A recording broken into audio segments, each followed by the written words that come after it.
नमस्कार, times of Swaraj में आप सबों का स्वागत है। मैं हूं संतोष सिंह और आज हम टाइम्स ऑफ स्वराज में बात कर रहे हैं कि ये जो शिक्षक के जो डिप्टेशन का जो मामला है, कल हमने खबर चलाई थी कि दरभंगा में किस तरीके से आपको स्कूल के शिक्षकों को डिप्टेशन कर दिया है विश्वविद्यालय की परीक्षा में। उस खबर पर वहाँ के डीएम ने संज्ञान लिया है।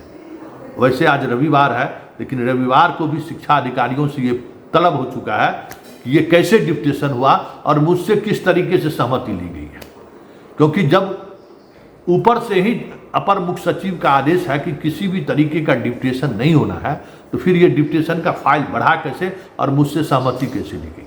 मतलब दरभंगा डीएम ने अपने तलखी दिखा दी है इस मसले पर। लेकिन एक बात सिर्फ दरभंगा का ही नहीं है, पूरे प्रदेश में इस तरीके की खबरें आ रही हैं कि शिक्षक लोग डिप्टेशन करा के अपने स्कूल में नहीं जाते हैं और एक अलग तरीके का प्रेशर ग्रुप बनाए हुए हैं। देखिए, इस तरीके के खबर से प्रशासन भी अपने आप को रिलैक्स महसूस करता है कि सामने वाला जो पैरवीकार है उससे वो कह देता है कि भाई देखिए, मीडिया में बड़ी खबर आ रही है, बहुत मुश्किल है इस समय ये सब करना। अभी देखिए, फिर 2-4 महीना बाद देखते हैं। इस तरीके का जितना रसूख वाला मास्टरनी है ना, मास्टरनी जिसको हम कहते हैं, उस सब का आप एक्सपोज, आप हमको सहयोग कीजिए। स्वराज के इस अभियान, टाइम्स ऑफ स्वराज के इस अभियान में जुड़िए कि एक एक शिक्षक और शिक्षिका जो स्कूल छोड़ के डिप्टेशन के सहारे समय गुजारती हैं, स्कूल नहीं जाएंगे, उसका सूची आप हमको मुहैया कराइए।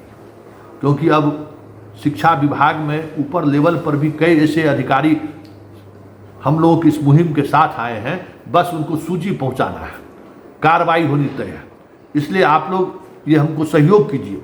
जितना डिप्टेशन पर शिक्षक है, एक एक शिक्षक का नाम दीजिए, हम चलाएंगे ये शिक्षक डिप्टेशन पर कैसे हैं और शिक्षा विभाग के अधिकारी को जवाब देना होगा।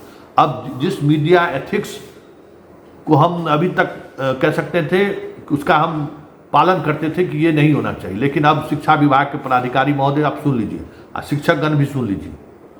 अब हम उन चीज़ों का हम इस्तेमाल खबर के लिए करेंगे जो आपसे हमारी बातचीत होगी। और अब बातचीत कोई भी औपचारिक नहीं होगी, मतलब बातचीत ऑफिशियल होगी अब आपसे, अनौपचारिक बातचीत नहीं होगी, औपचारिक होगी और ऑफिशियल बातचीत होगी कि डिप्टेशन का आधार क्या है वो आपको बताना होगा। और 1 सप्ताह का समय शिक्षा विभाग के अधिकारी महोदय, 1 सप्ताह का समय है आपके लिए।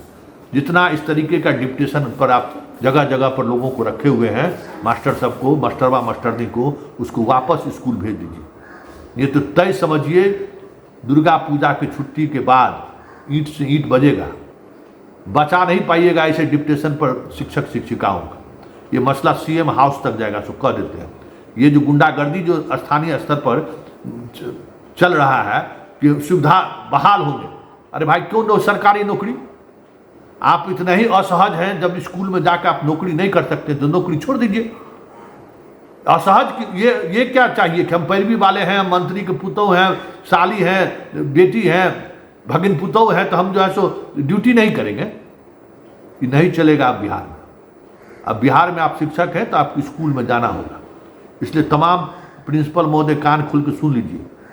आपके यहाँ से अगर कोई डिप्टेशन पर कोई शिक्षक गायब है, कहीं गए हुए हैं, आप हमको व्हाट्सएप पर मैसेज कीजिए और उस मैसेज पर हम जो शिक्षा विभाग के जो पटना लेवल के अधिकारी हैं, हम उन तक ये बात पहुंचाएंगे। और उन्होंने मुझे भरोसा दिलाया है कि ऐसे तमाम शिक्षक जिसको डिप्टेशन पर कहीं न कहीं प्रतिनियुक्त किया गया है, उसका डिप्टेशन ही नहीं रद्द होगा, उसका वेतन भी रुकेगा। और जितने अवधि तक वो डिप्टेशन पर रहे हैं, उतनी अवधि तक वो अब्सेंट माने जाएंगे। ये सोच लीजिए। और जिस अधिकारी ने हमें भरोसा दिया है, वो अधिकारी को सीएमए हिला सकता है, बाकी नीचे का अधिकारी को औकात नहीं है कि उसको हिला देना।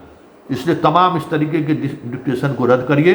और जो जिस स्कूल में शिक्षक शिक्षिका है, उनको प्रेम से कहिए कि जाके अब राज खत्म हो रहा है, अब जाके वहाँ के बच्चों को पढ़ाइए।